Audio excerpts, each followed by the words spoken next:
Hello everyone, welcome to my YouTube channel Lakshya academy.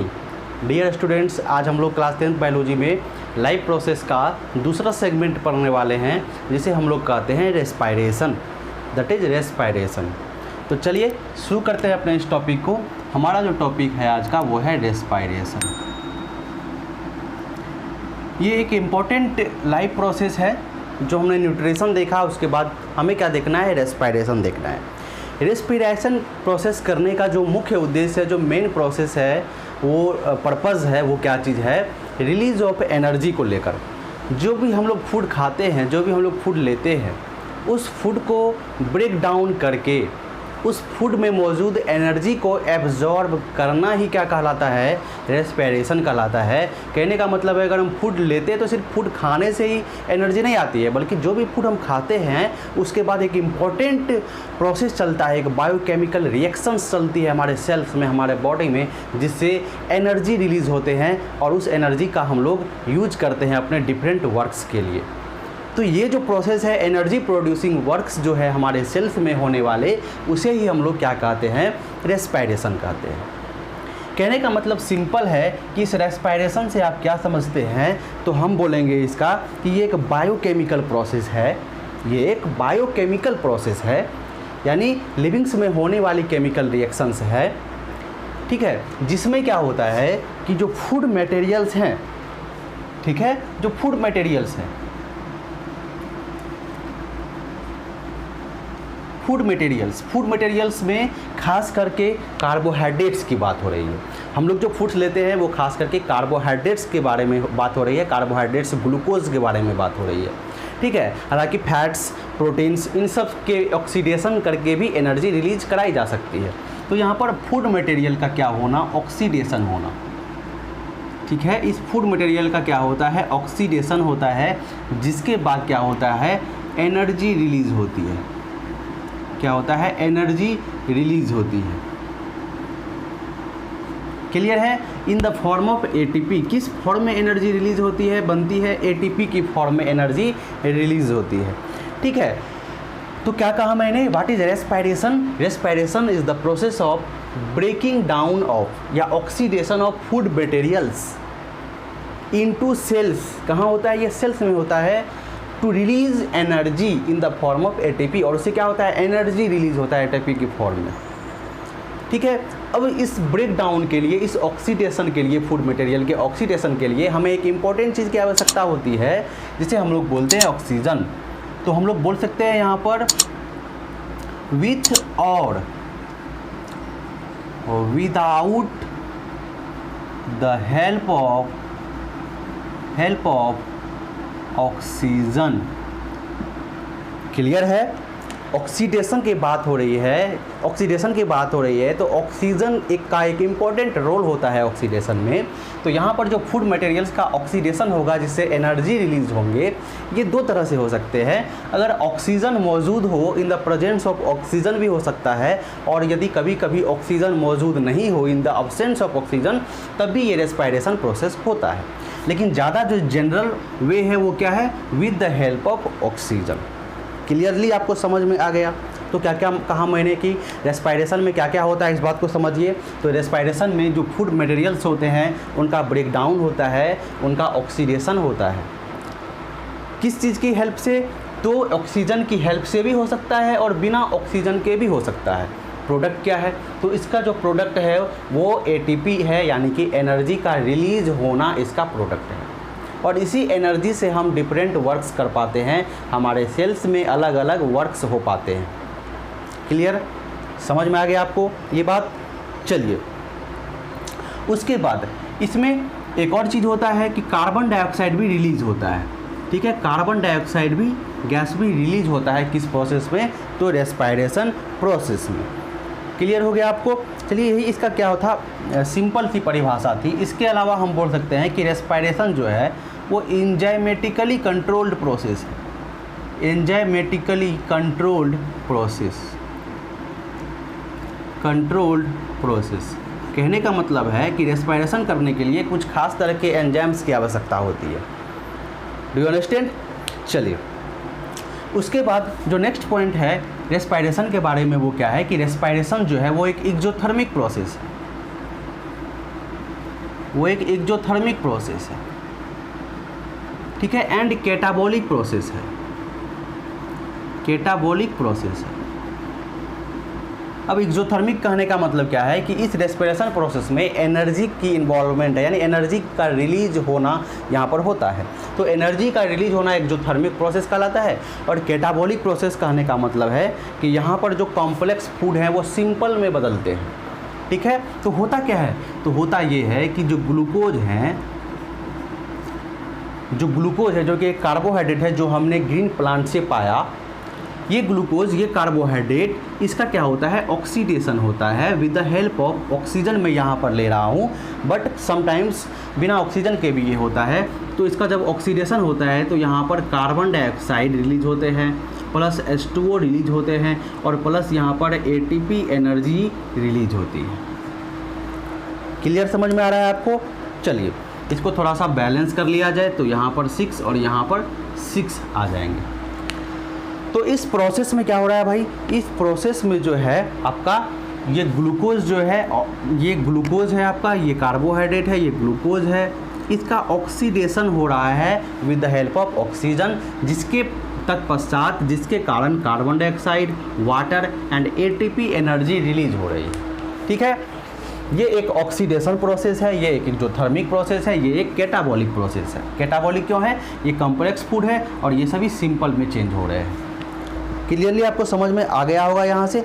चलिए अब हम बात करते हैं टाइप ऑफ रेस्पिरेशन के बारे में, इसके बारे में बात कर लेते हैं थोड़ा सा। टाइप्स ऑफ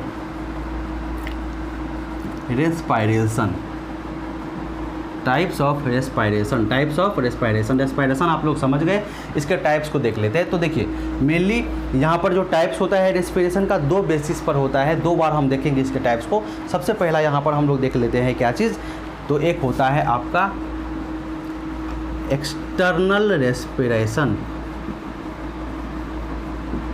एक्सटर्नल रेस्पिरेशन, ठीक है, एक्सटर्नल रेस्पिरेशन, ठीक है ना। तो इसी को हम लोग जो है ब्रीदिंग के नाम से भी जानते हैं, इसी को हम लोग ब्रीदिंग के नाम से भी जानते हैं।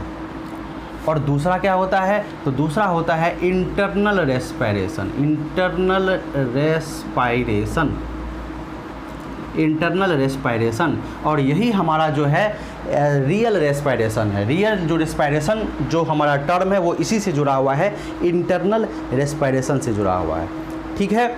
चलिए, या इसी को हम लोग जो है सेल्यूलर रेस्पिरेशन टर्म से भी जानते हैं। तो टाइप ऑफ रेस्पिरेशन समझते हैं इन दोनों ही चीज़ों को, इंटरनल रेस्पिरेशन और एक्सटर्नल रेस्पिरेशन, यानी ब्रीदिंग और रेस्पिरेशन। अगर सिंपली ये बोला जाए कि रेस्पिरेशन हो रहा है तो आप क्या समझेंगे कि इंटरनल रेस्पिरेशन हो रहा है या सेलुलर रेस्पिरेशन हो रहा है, ठीक है। अगर स्पेशली सिर्फ ये बोल दिया जाए कि रेस्पिरेशन हो रहा है तो आपको क्या समझना है, इंटरनल रेस्पिरेशन यही है ट्रू रेस्पिरेशन, ठीक है, और ये ब्रीदिंग है एक्सटर्नल रेस्पिरेशन। अब देखिए इन दोनों में अंतर क्या है, what is the difference between external and internal respiration, इस चीज़ को समझिए यहाँ पर, ठीक है। देखिए इसमें क्या होता है कि एक्सटर्नल रेस्पिरेशन जो है, जो ब्रीदिंग है, ये जुड़ा हुआ है किस चीज़ से, एक्सचेंज ऑफ गैस से, exchange of gases, exchange of gases O2 CO2, है ना। हमने क्या किया, हमने इनहेल किया और एक्सहेल किया, है ना, सांस लिया, अंदर लिया और बाहर छोड़ा। तो सांस अंदर लेना, खींचना और बाहर छोड़ना, इस दौरान एक्सचेंज होना गैस का, ऑक्सीजन और कार्बन डाइऑक्साइड का, यही क्या है, यही आपका एक्सटर्नल रेस्पिरेशन है, या इसी को हम लोग ब्रीदिंग बोलते हैं। सिंपली समझिए सांस लेना, है ना। तो ब्रीदिंग में क्या चीज़ है आपका, तो ब्रीदिंग में जुड़ा हुआ है इनहेलेशन और exhalation, only inhalation and exhalation. सांस को अंदर लेना यानी कि ऑक्सीजन को अंदर लेना और कार्बन डाइऑक्साइड को बाहर छोड़ना। एनिमल्स के केस में, प्लांट्स के केस में क्या करना, कार्बन डाइऑक्साइड को अंदर लेना और ऑक्सीजन को बाहर छोड़ना, यही क्या कहलाएगा, आपका ब्रीदिंग कहलाएगा। यानी कि गैस का एक्सचेंज होना इतने तक ही सीमित है आपका एक्सटर्नल रेस्पिरेशन यानी कि ब्रीदिंग। समझ में आ गया आपको यहाँ पर? चलिए तो यहाँ पर जो है एक्सचेंज ऑफ गैस किससे जुड़ा हुआ है, वो ब्रीदिंग से जुड़ा हुआ है। तो ब्रीदिंग करना, एटीपी जो बन रहा है, एनर्जी जो बन रही है या बायोकेमिकल प्रोसेस जो चल रहा है, ये आपका एक्सटर्नल रेस्पिरेशन से रिलेटेड नहीं है, ब्रीदिंग से रिलेटेड नहीं है। वो किससे रिलेटेड है, वो आपका इंटरनल रेस्पिरेशन या सेलुलर रेस्पिरेशन या जिसको हम लोग ट्रू रेस्पिरेशन कहते हैं, उससे रिलेटेड टर्म है। ठीक है, तो इंटरनल रेस्पिरेशन में क्या होता है, तो असल में जो ओरिजिनल चीज़ है वो यहाँ होती है, ऑक्सीडेशन ऑफ फूड। ठीक है, ऑक्सीडेशन ऑफ फूड। फूड का जो ऑक्सीडेशन होता है, जो कि रेस्पिरेशन का मेन डिफिनेशन में आपको बताया, मेन प्रोसेस में वो कहाँ होता है, तो वो इंटरनल रेस्पिरेशन के अंतर्गत रखा जाता है। उसको सेलुलर रेस्पिरेशन इसको कहा जाता है, या इसी को ट्रू रेस्पिरेशन भी हम लोग बोलेंगे। क्लियर हो गया, यहाँ पर आपको समझ में आ गया। तो फूड का ऑक्सीडेशन होना और एटीपी के फॉर्म में एनर्जी रिलीज कराना, ये पूरा का पूरा प्रोसेस किसके अंदर आएगा, इंटरनल रेस्पिरेशन या सेलुलर रेस्पिरेशन, या इसी को ट्रू रेस्पिरेशन या सिंपली इसी को रेस्पिरेशन बोल सकते हैं। और एक्सटर्नल रेस्पिरेशन या ब्रीदिंग किससे रिलेटेड है, तो एक्सचेंज ऑफ गैसेस से, इनहेल करना और एक्सहेल करना, सांस अंदर लेना और बाहर छोड़ना, गैस का एक्सचेंज कराना, बस इतने तक कौन सीमित है आपका, तो एक्सटर्नल रेस्पिरेशन सीमित है। आई होप यहाँ तक आपको बिल्कुल समझ में आ गया होगा।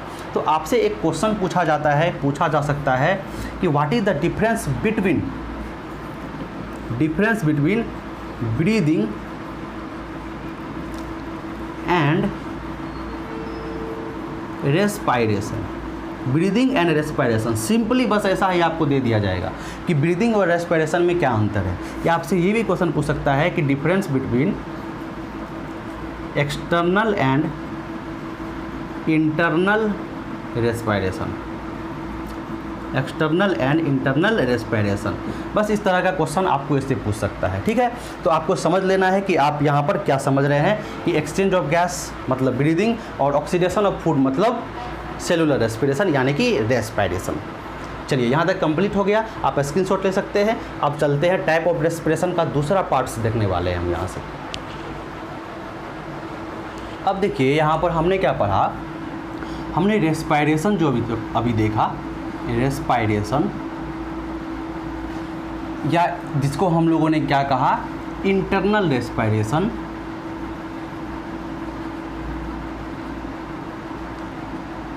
या इसी को हम लोगों ने क्या कहा, सेलुलर रेस्पिरेशन।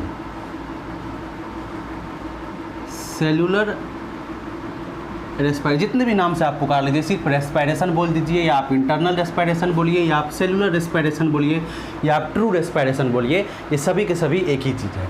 अब ये आपके दो तरह के हो सकते हैं, ये जो है ये आपके दो तरह के हो सकते हैं। ठीक है, इसको समझते हैं। एक हो सकता है आपका aerobic respiration, aerobic respiration, okay, aerobic respiration, और दूसरा हो सकता है आपका एनएरोबिक रेस्पिरेशन, एनएरोबिक रेस्पिरेशन।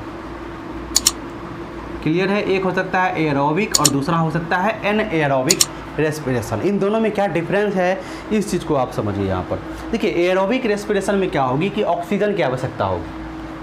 ठीक है, क्लियर है। तो कंडीशन यहाँ पर हम लगा सकते हैं, कंडीशन लगा सकते हैं कि एरोबिक रेस्पिरेशन में क्या हो सकता है यहाँ पर, तो यहाँ पर ऑक्सीजन की आवश्यकता होती है, पहली बात।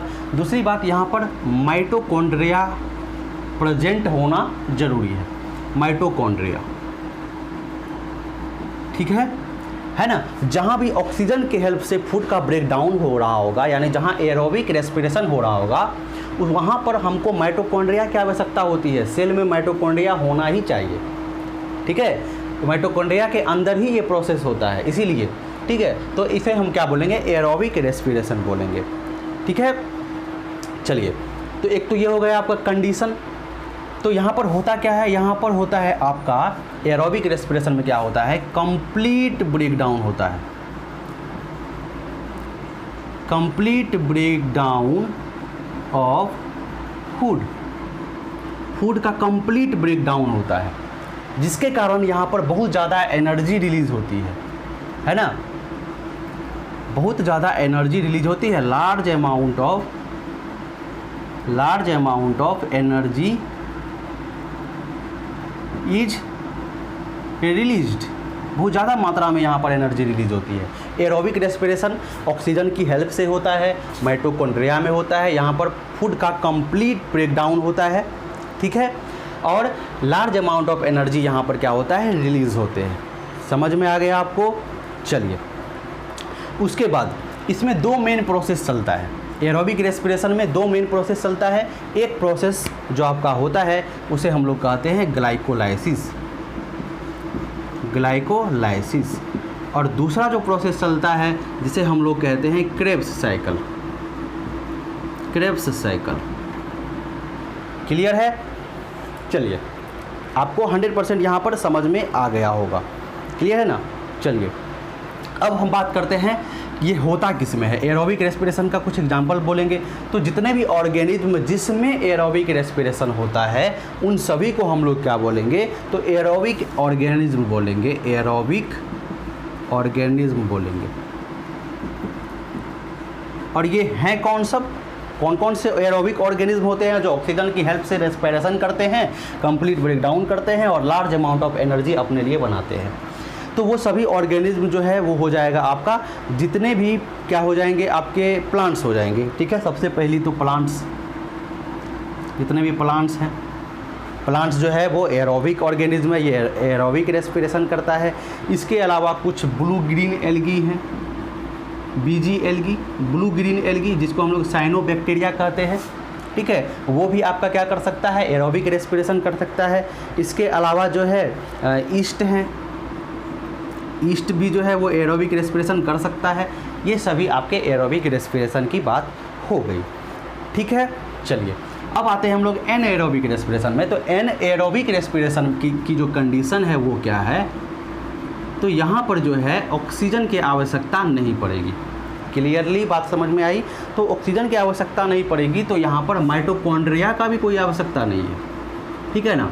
जब ऑक्सीजन की आवश्यकता नहीं है तो माइटोकॉन्ड्रिया का भी कोई आवश्यकता यहाँ पर नहीं है। समझ में आ गया? अब चलिए दूसरी बात, कंडीशन हो गया यहाँ पर। यहाँ क्या होगा, यहाँ पर इनकम्प्लीट ब्रेकडाउन होगा। यहाँ पर क्या होगा आपका, इनकम्प्लीट ब्रेकडाउन, इनकम्प्लीट ब्रेकडाउन। यहाँ पर पूरी तरह से फूड का ब्रेकडाउन नहीं होता है, जिसके कारण पूरी मात्रा में पूरे लार्ज अमाउंट ऑफ एनर्जी यहाँ पर रिलीज नहीं होती है ना? Release is less amount of energy, releases less amount of energy. यहाँ पर बहुत कम मात्रा में एनर्जी रिलीज होते हैं। ठीक है, चलिए, तो यहाँ पर बिना ऑक्सीजन के क्या होता है, बिना ऑक्सीजन के कार्बोहाइड्रेट का, ग्लूकोज का ऑक्सीडेशन शुरू होता है। यहाँ पर माइटोकॉन्ड्रिया की आवश्यकता नहीं होती है। और यहाँ पर जो है क्या होता है, ये कंप्लीट ब्रेकडाउन नहीं होता है, तो लेस अमाउंट ऑफ एनर्जी निकलते हैं यहाँ पर। अब यहाँ पर देखिए, यहाँ पर भी जो ग्लाइकोलाइसिस प्रोसेस है वो यहाँ पर भी होता है, ग्लाइकोलाइसिस प्रोसेस है ना। ग्लाइकोलाइसिस प्रोसेस एरोबिक रेस्पिरेशन के लिए भी, ये होता क्या है ग्लाइकोलाइसिस, आपको अभी पता चलेगा, आगे चलेंगे हम लोग तो। लेकिन सिंपल अब ये समझिए कि ग्लाइकोलाइसिस प्रोसेस एरोबिक रेस्पिरेशन के लिए और एनएरोबिक रेस्पिरेशन के लिए, दोनों के लिए कॉमन है। ठीक है ना? चलिए, तो क्या बताया मैंने कि ग्लाइकोलाइसिस प्रोसेस एरोबिक और एनएरोबिक दोनों के लिए कॉमन प्रोसेस है। ठीक है, ये एक कॉमन प्रोसेस है, कॉमन प्रोसेस है, जिसमें क्या होता है कि ग्लूकोज का पार्शियल ऑक्सीडेशन होता है। क्लियर हो गया? यहाँ पर क्रेब्स साइकिल नहीं चलता है। कहाँ पर क्रेब्स साइकिल नहीं चलता है, तो एनएरोबिक रेस्पिरेशन में, है ना। उसका एक कारण है, उसका क्या कारण है कि क्रेब्स साइकिल जो है ये माइटोकॉन्ड्रिया में होता है। माइटोकॉन्ड्रिया में क्रेब्स साइकिल चलता है, और माइटोकॉन्ड्रिया में क्या चाहिए, ऑक्सीजन चाहिए, और यहाँ पर ऑक्सीजन तो होता नहीं है, इसलिए यहाँ पर क्रेब्स साइकिल होगा नहीं। सिंपल सी बात है, आराम से समझ लीजिए इस बात को। तो यहाँ पर ग्लाइकोलाइसिस जो है वो कॉमन प्रोसेस है दोनों के लिए। यहाँ पर क्रेब्स साइकिल चलता है, लेकिन यहाँ पर क्रेब्स साइकिल का प्रोसेस नहीं होता है। यही कारण है कि यहाँ पर कंप्लीट ब्रेकडाउन नहीं हो पाता है, क्योंकि कंप्लीट ब्रेकडाउन जो है फूड का वो होता कहाँ है, तो वो इस प्रोसेस में होता है, क्रेब्स साइकिल में होता है। ठीक है ना, क्रेब्स साइकिल में। इसमें भी आप देखेंगे तो ग्लाइकोलाइसिस में पहले पार्शियल ब्रेकडाउन होता है, उसके बाद कंप्लीट ब्रेकडाउन का प्रोसेस कहाँ पूरा होता है, क्रेब्स साइकिल में। तो यहाँ पर तो पार्शियल ब्रेकडाउन तो होगा क्योंकि ग्लाइकोलाइसिस तो हो रहा है, लेकिन कंप्लीट ब्रेकडाउन नहीं होगा क्योंकि यहाँ पर क्रेब्स साइकिल नहीं चल रहा है, यहाँ पर माइटोकॉन्ड्रिया नहीं है, यहाँ पर ऑक्सीजन नहीं है। समझ में आ गया आपको। चलिए कुछ एग्जांपल्स के बारे में बात कर ले, तो वो सभी ऑर्गेनिज्म जिसमें एनएरोबिक रेस्पिरेशन हो रहे होते हैं, उन सभी ऑर्गेनिज्म को हम लोग क्या बोलते हैं, एनएरोबिक ऑर्गेनिज्म, एनएरोबिक ऑर्गेनिज्म बोलते हैं। ठीक है, तो कौन कौन से, चलिए इसकी बात कर लेते हैं कि वो कौन कौन से एनएरोबिक ऑर्गेनिज्म हैं। तो देखिए, तो यहाँ पर खास करके, ठीक है ना, यहाँ पर हाँ एक चीज़ यहाँ पर छूट गया लगता है, वो क्या छूट गया, प्रोडक्ट की बात करें हम यहाँ पर, प्रोडक्ट की बात। ठीक है, जो प्रोडक्ट होता है एरोबिक रेस्पिरेशन में, जो प्रोडक्ट बनते हैं वो क्या क्या होते हैं, वो एटीपी होता है, लार्ज अमाउंट ऑफ एनर्जी होता है, कार्बन डाइऑक्साइड होता है, और प्लस यहाँ पर आपका H2O प्रोडक्ट होता है एरोबिक रेस्पिरेशन का। और एनएरोबिक रेस्पिरेशन की बात करें, यहाँ पर प्रोडक्ट की बात करें, एनएरोबिक रेस्पिरेशन के प्रोडक्ट की बात करें, तो यहाँ पर क्या होता है, तो इस बात को देखिए, तो यहाँ पर एटीपी तो बनता ही है, और यहाँ पर इथाइल अल्कोहल बनता है, यहाँ पर एटीपी तो बनता ही है कम अमाउंट में, यहाँ पर इथाइल अल्कोहल का फॉर्मेशन होता है, यहाँ पर लैक्टिक एसिड बनते हैं, और यहाँ पर कार्बन डाइऑक्साइड भी बनते हैं। ठीक है, तो आप क्या देख पा रहे हैं कि यहाँ पर दो नया चीज़ का प्रोडक्ट का फॉर्मेशन होता है, इथाइल अल्कोहल और लैक्टिक एसिड का, और यहाँ पर एटीपी, कार्बन डाइऑक्साइड और वाटर का। तो एनएरोबिक ऑर्गेनिज्म कहाँ कहाँ है, वो कौन कौन से होते हैं, तो देखिए जो ईस्ट है, ईस्ट हो गया, उसके बाद मैच्योर्ड मेमेलियन आरबीसी, जो रेड ब्लड सेल है वो जब मैच्योर हो जाता है तो वहाँ भी एनएरोबिक रेस्पिरेशन चलता है, मैच्योर्ड मेमेलियन आरबीसी में। क्लियर हो गया, ईस्ट में हो गया, मैच्योर्ड मेमेलियन आरबीसी में हो गया। और इसके अलावा जो हमारा एस्केलेटल मसल है, जो हमारा एस्केलेटल मसल है ना, skeletal muscle cell, skeletal muscle cell में भी कभी कभी हेवी एक्सरसाइज के टाइम पर क्या होता है कि एनएरोबिक रेस्पिरेशन होता है। ठीक, समझ में आ गया। चलिए, तो यहाँ से क्या हो गया आपका, यहाँ से कंप्लीट आपका जो रेस्पिरेशन का जो एरोबिक और एनारोबिक प्रोसेस है उसके बारे में हमने यहाँ पर डिस्कशन कर लिया, इसके बेसिक्स को, इसके डिफरेंस को, सभी चीज़ों को हम लोगों ने समझ लिया। अब आगे हम लोग चलेंगे प्रोसेस में कि प्रोसेस चलता कैसे है, होता कैसे है, उसमें हम लोग ग्लाइकोलाइसिस को समझेंगे, उसमें हम लोग क्रेब्स साइकिल को समझेंगे। चलिए, इसको आप लोग जल्दी से स्क्रीनशॉट ले लीजिए, उसके बाद हम लोग आगे बढ़ते हैं।